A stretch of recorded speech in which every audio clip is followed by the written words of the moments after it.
As you drive along many of Berrien County's roads, some paved but mostly dirt, you may not realize you are passing through one of Berrien County's ghost towns. Few have any physical remains of the once thriving community, but they are ghost towns just the same. They once had 50 or 100 residents, a commercial establishment or two, a school, a church, and sometimes a cemetery. Several had a post office or a telegraph, many a flag stop on one of the 4 railroad lines crossing through the county. But usually something happened in the lives of these residents, or in their business fortunes, or in the world around them, and slowly their history was left behind and soon forgotten. Oh, the names are still there, in part or whole: Allendale, Lois, Glory, Bannockburn, Gladys, Weber, Connell, Rowtown, Baker Sawmill, and others. Each has its own story to tell, so come on along with me and visit a few ghost towns of Berrien.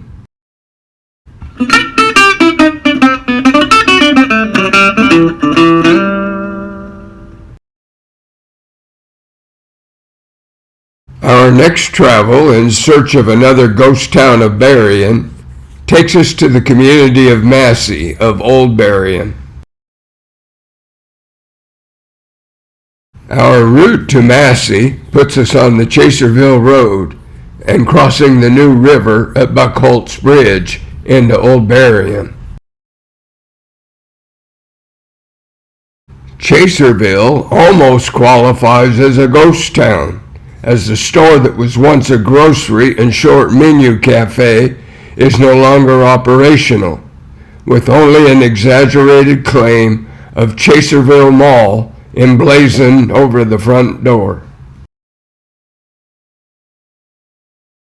Turning left at the intersection onto Massey Post Road, we travel south for about a mile before crossing over the Brushy Creek Bridge and passing the Beulah Holiness Baptist Church. About 3/4 of a mile further, we are greeted with the sign Massey Baptist Church. Joyner Road to the left is the entrance to Massey, once Berrien County's largest city in 1910, with a population of 1,500 residents. This road was once the main street of the former thriving business district. Aside from a short section of asphalt in front of the Massey Baptist Church, this street is the only paved road in the community today. In a research manuscript titled Massey, Georgia, 1899 to 1920, author Felder L. Rowan detailed the original streets in the community at its heyday in 1910. The red street is identified as Joyner Avenue. It also identified the locations of the prominent businesses and residents in the community. In contrast, look how much Massey had changed between the years of 1920 and 1940. So what caused the collapse of this community, which was once considered for the county seat of the new Cook County? In 1888, Chester E. Martindale of Irwin County saw the vast stock of virgin yellow pine timber as thick as the wiregrass that surrounded it. He purchased a large area from one of the largest landowners, Joe B. Rowan, and in 1899 he built a large sawmill on the northern edge of Hammock Branch and built 20-some homes for his workers. He built a tram road from the mill 5 miles west to Sparks to haul logs to the mill and back to the railroad connection on the Georgia Southern and Florida Railroad in Sparks. His operation was listed as the Standard Lumber Company of Berrien. Martindale was the instigator of the western half of the Nashville and Sparks Railroad, having built 8 miles of the road. He was confident of his idea when he approached the businessmen of Nashville to fund the eastern section to complete the short but profitable railroad. The obvious potential did not escape the notice of the owners of the Massey Felton Lumber Company of Macon, Georgia. The same year Martindale began his operations near New River, in 1899, the Massey Felton Lumber Company purchased the mill, the timber rights and leases, plus the western half of the Nashville Sparks Railroad for $20,000. From that moment on, this community was known as Massey. At the time of the sale, the name Augustus C. Felton was not included, but shortly this young genius became partner and vice president. Felton became the president of the Nashville Sparks Railroad as well, completing the Nashville section in 1900. The Massey Felton Lumber Company operated mills in Grady County, Bannockburn, and Massey. Massey was the largest operation, and A.C. Felton and several company officials had their homes there at the mill. The mill consisted of the sawmill, planer, 20 worker homes, and enough personnel to maintain 100 mules, 100 head of oxen, and produce 75,000 board feet of lumber per day. It had been reported that there were as many as 1,500 people living in the greater Massey in 1901. A post office was established in Massey in 1900, with Joe B. Rowan as the first postmaster. The post office was located in Joe Rowan's general store for as long as there was a post office in Massey. With the mill in full operating condition, entrepreneurs in Massey immediately began building and opening stores and services. By 1910, there was the post office and 4 general stores, a shingle mill, a novelty shop, shoe repair shop, barber shop, a blacksmith and machine shop, a fabric and pattern shop, and a candy and tobacco store. There was also a hotel adjacent to the railroad. The first Massey School was a 2-story wood frame building with the lower floor used for a school and the upper floor used for Woodmen of the World Lodge and other town meetings.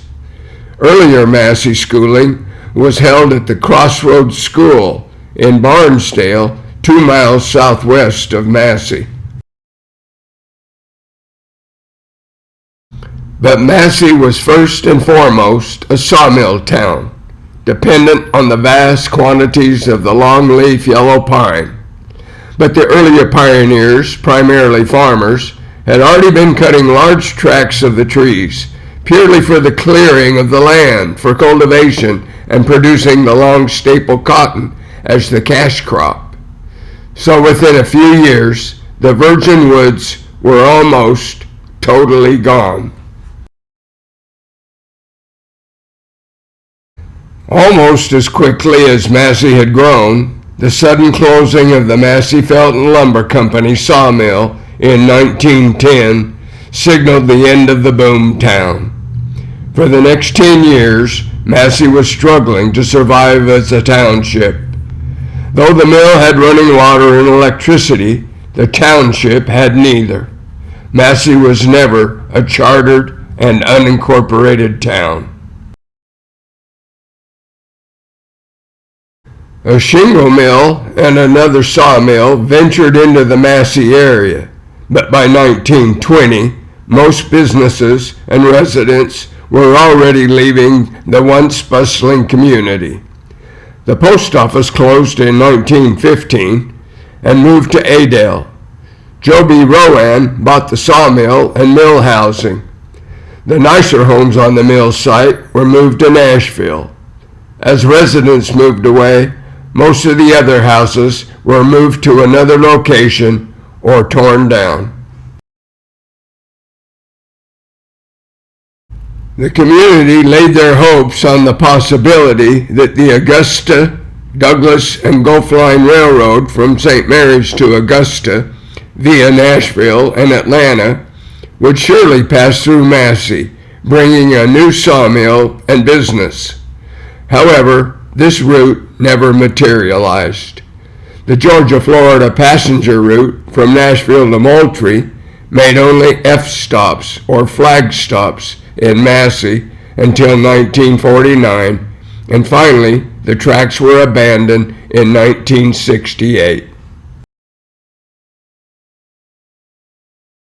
In the 1997 manuscript by Felder Rowan, he identified several of the founders of the community, as well as those who contributed to its history. Among them were the Joyners, the Connells, the Rowans, the Grimsleys, and the O'Quinns, the Matthews, the Browns, the Beverleys, and so many others to name. He also detailed what few buildings were still standing or pictorial records existed from the first 3 decades of the Massey's history. Even some of those have since disappeared from the rural landscape. Let's travel the roads that encompass the old Massey Township. The first structures that existed as you enter the Massey community on the right were the Aaron Rice home and the Massey polling precinct. The Aaron Rice home was built about 1917 and was occupied by Mr. Rice and his wife, Kezzie Brown, and their 2 children. Their son, Ward Rice, continued living in the home after his parents' passing. However, the home is unoccupied today, but still stands. The Massey polling precinct was once referred to as the Massey Courthouse in the early days of the community. William E. Connell was the Justice of the Peace. The structure pictured here is no longer in existence. As we turn onto Joyner Avenue, just off to the right behind the Massey Baptist Church is the last remaining portion of the old Massey Midway School, built in 1928. It served as a middle school, then elementary, finally closing its doors in 1956. The main building was demolished to make way for the Massey Baptist Church. Just west of the church once stood the last grocery store that served the population of Massey. In 1928, Joe Rowan built the little store and home, renting it to Briggs O'Quinn, who operated it for several years. The last couple who operated the store was Leon and Molly Brady, who operated it until it finally closed down. The building was demolished in 2012. We will cross back over Joyner Avenue to the main road that encompasses the old Massey town site. It's a dirt road formerly known as North Street, now known as Burnett Road. Just as we reach a slight rise and curve in the roadbed, on the left is the C.E. Matthews home, an early settler in the area and a prominent citizen of Massey. The home was built and first occupied by Joe B. Rowan about 1900 before he built his home on the Massey Post Road. Just to the right is an opening into a cultivated field that has slowly overtaken one of the last remaining roads that connected the north side of Massey to the south side. It was named Matthews Avenue in honor of the prominent family that resided at its intersection.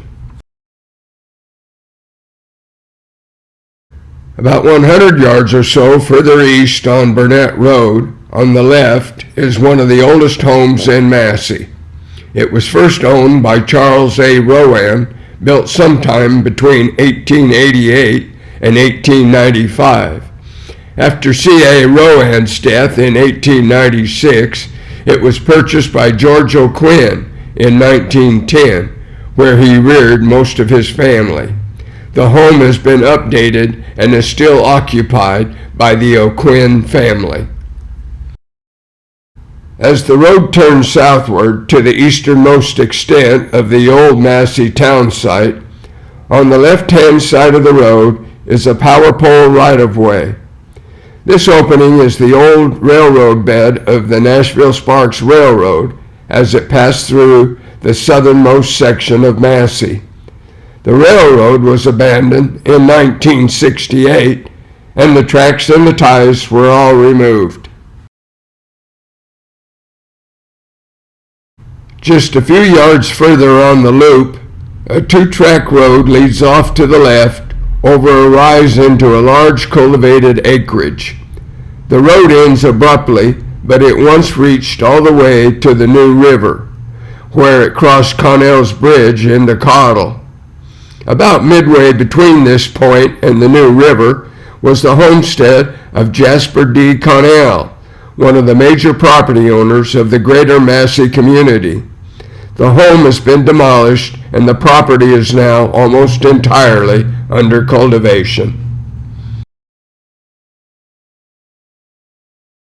As Burnett Road swings back to the west, it changes its name to Burnett Lane, but it was formerly known as Railroad Avenue.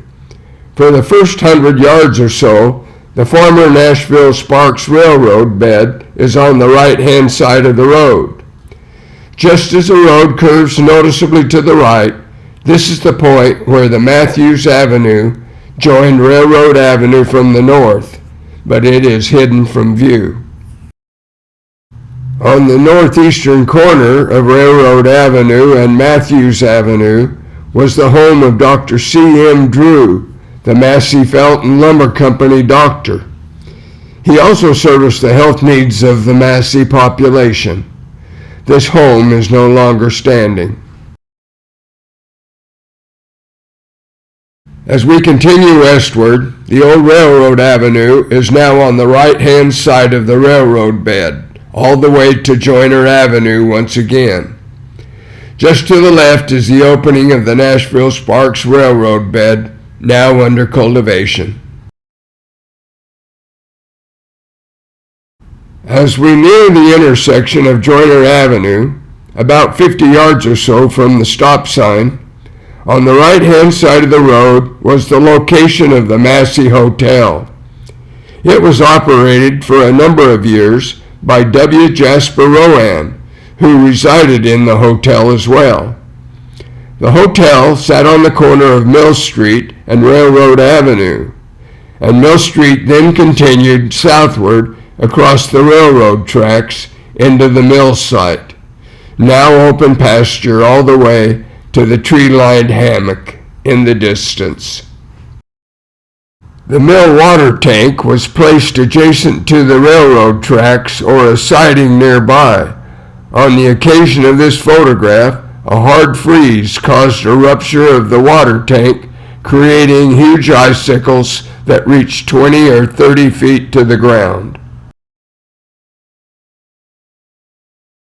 We now turn right and head north on Joyner Avenue, but after a short distance on the right-hand side of the road is the W.L. Lamb Taylor home, built in the late 1920s. After his first home and general store were destroyed by fire, he rebuilt this home and his general store and operated it until his death. However, the store is no longer standing. The short lane just north of the Taylor home is the remnants of Rowan Avenue, which once extended all the way from Massey Post Road eastward through the center of town clear to Front Street on the easternmost section of Massey. Almost immediately across the street from the Taylor home was the location of Joe B. Rowan's general store and post office. There are a few unidentified early structures that still leave their footprint of their existence, such as this small tin-roof cottage. Though it is no longer standing, the foundation is still quite recognizable. A little further north on Joyner Avenue, on the left-hand side of the road, is the first pastorium of the Massey Baptist Church. The more contemporary structure sits on the site of the two-story wooden frame building that housed the first Massey School and the Woodman of the World Lodge.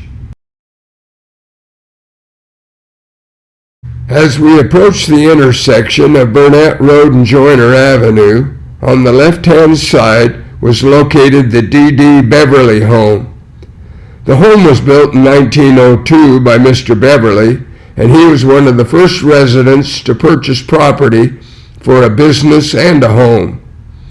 It was sold to Marcus Bunk Harris and was still standing in 1997, but has since been moved to a location on the Barneyville Road between Chaserville and I-75. One other notable home that should not be overlooked is the Joe B. Rowan home he built for his family in 1913. The home was located across Hammock Branch on the east side of Massey Post Road, which was the western end of Rowan Avenue back in 1913. However, the home has since been moved across the highway and its exterior features have been modified.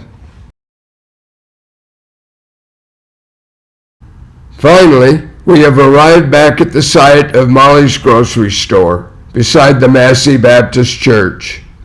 Near the corner of where the old store once stood, there is a small garden that is memorialized with a sign that states, Molly's Corner, in memory of Mrs. Molly Brady.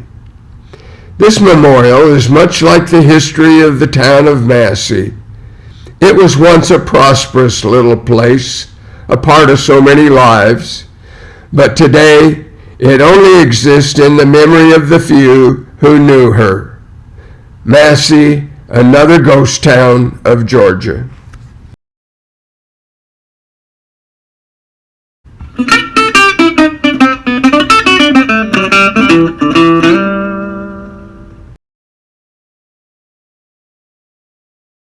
As you drive west on Highway 125 to Tifton, just before entering Tift County, there is a crossroad with Baker Sawmill Road to the left and the Brookfield Lennox Road to the right.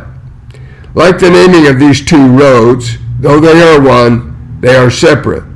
So is the history of Baker Sawmill and Oaky Grove. This defined separation was a result of the death of a little 7-year-old girl in 1879. But let me start at the beginning. Jeremiah Baker, who lived from 1768 to 1845, moved to Irwin County in 1825. One of his sons, Nicholas Baker, settled on the west side of New River, and his other son, Benjamin, settled on the east side of the river.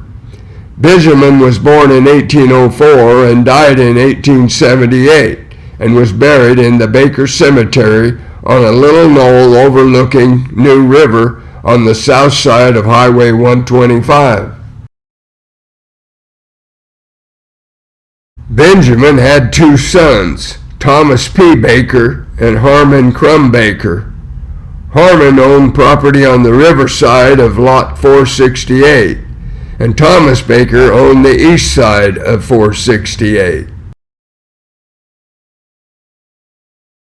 In July 1877, David Shannon Robinson from Lower Berrien County, between Cat Creek and Lois, bought 200 acres of land in Lot 468 in the 6th District from Thomas P. Baker. That fall, Shannon Robinson moved his family of 8, including his 2 oldest sons, James Hiram and David Melton, and their spouses and families, to their new homes just east of New River.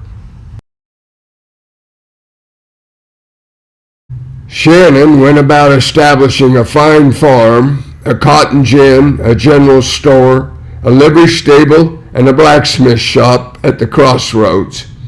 His sons, James Hiram, was the fireman, and John Richard was the mechanic, and Joseph Daniel was the ginner. In a book authored by John Snyder Robinson titled The Robinson Clan from Oaky Grove, Mr. Robinson identifies the locations of the many family homesteads and businesses. On the southwest corner of the crossroads was the heart of the Oaky Grove community, deriving its name from the very large oak trees that once shaded that corner. A tornado in later years completely uprooted the huge oaks, leaving little resemblance to its namesake. Note the locations on this map of the Robinson Gin: Shannon Robinson Home, Hiram Robinson Home, and Shannon Robinson's General Store. Also take note of the locations of Harmon Baker's home and the Baker Cemetery. These locations have a great connection to the history of Oaky Grove. In 1878, as the story goes, Thomas P. Baker's brother, Harmon, was upset that his brother had sold such a fine piece of property to Shannon Robinson. So in an attempt to discourage Robinson from continuing the development of the property, Harmon Baker paid Hiram Robinson's brother-in-law, Asbury Bennett, $10 to burn Shannon Robinson's house and barns. It is told that Harmon Baker stood on the porch of his 2-story home and watched as the fire was burning on the Robinsons' property. However, only one of the barns was burned, but the rest of the arson attempt failed.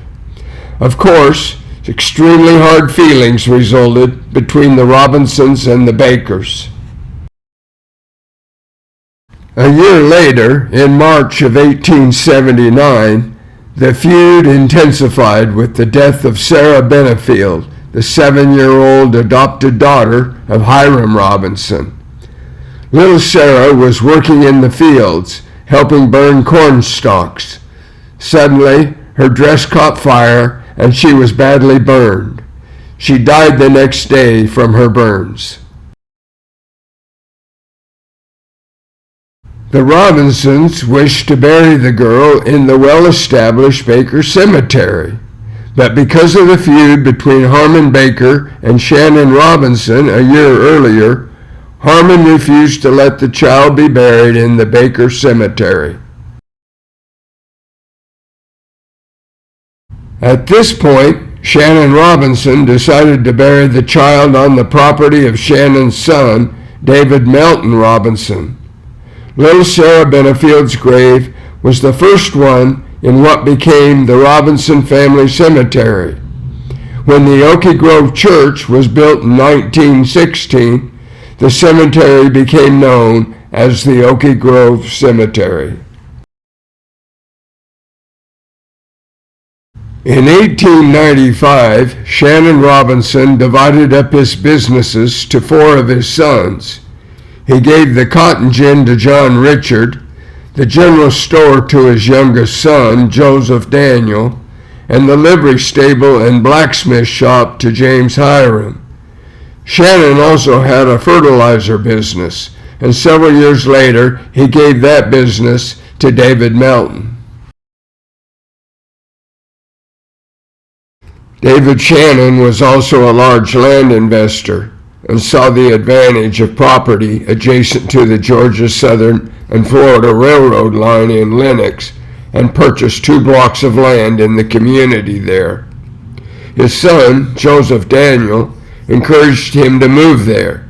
However, David Shannon chose to remain at Oaky Grove for the rest of his life, passing away in 1918. However, by 1905, Joseph, Hiram, and John had moved their cotton gin, general store, and livery stable business from Oaky Grove to Lenox, as well as their families. For all intents and purposes, Oaky Grove Village was no more. David Melton Robinson was the only son who remained in the Oaky Grove community after the other brothers had moved into Lenox, operating a prosperous 3-horse farm. Soon after, David Melton built another home adjacent to the old home place for his growing family, using the old place as their kitchen. None of the structures exist today, and any trace of their existence is obliterated by cultivated land. The Robinson children and others from the surrounding community first attended school at the first Jordan School built in early 1900. The school was located on land lot 501 at the corner of Luke Williams Road and Hall Whitley Road today. It was named for Jordan Whitley, whose land it was built on. However, sometime after 1908, the school burned, and the school was then held at Pine Level Church on the land that Ebenezer Church now stands in land lot 502. In this 1914 photo, the Pine Level School student body is pictured against the wooded background. School was held at the Pine Level until the 1- and 2-room schools were consolidated into New Jordan School. The Oaky Grove Church had its early beginnings in a grape arbor on the land owned by David Melton. In 1890, David Shannon, his wife Nancy, his sons David Melton, and his wife Melissa met with others of the community for the purpose of constituting a church. In 1894, David Shannon purchased 25 acres of his son's land for the establishment of the Oaky Grove Church and Cemetery. Oaky Grove Church had been using an existing wooden building for their church until 1915, when the church community decided to build a new wooden church. Lumber for the church was cut from the timber on the 25 acres of church property. The roof shingles came from the money generated from selling the turpentine gum that was collected from the timber that had been standing on the church site. Donations to complete the constructions came from 18 donors that totaled $660. Harmon Baker was the largest contributor by far, donating $250. But in later years, the members of the church gave him back the money he had donated. Possibly the memory of Sarah Benefield still lingered. The church was completed between 1916 and 1918 and is still the landmark of Oaky Grove today. In 1977, the original David Shannon Robinson home was moved from the Oaky Grove town site onto the George and Mattie Rogers farm on Luke Williams Road, about a quarter-mile east of the Tifton Highway. Today, the original 1877 home is still standing and serves as a storage shed for the Rogers farm. Still noticeable are the outline of the chimney and opening where once stood the original fireplace and the original log construction under the clapboard siding. What about the Baker Sawmill location on Baker Sawmill Road?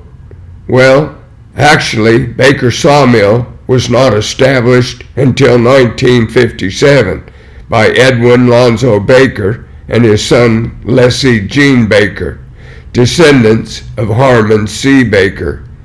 Yes, the same Harmon C. Baker.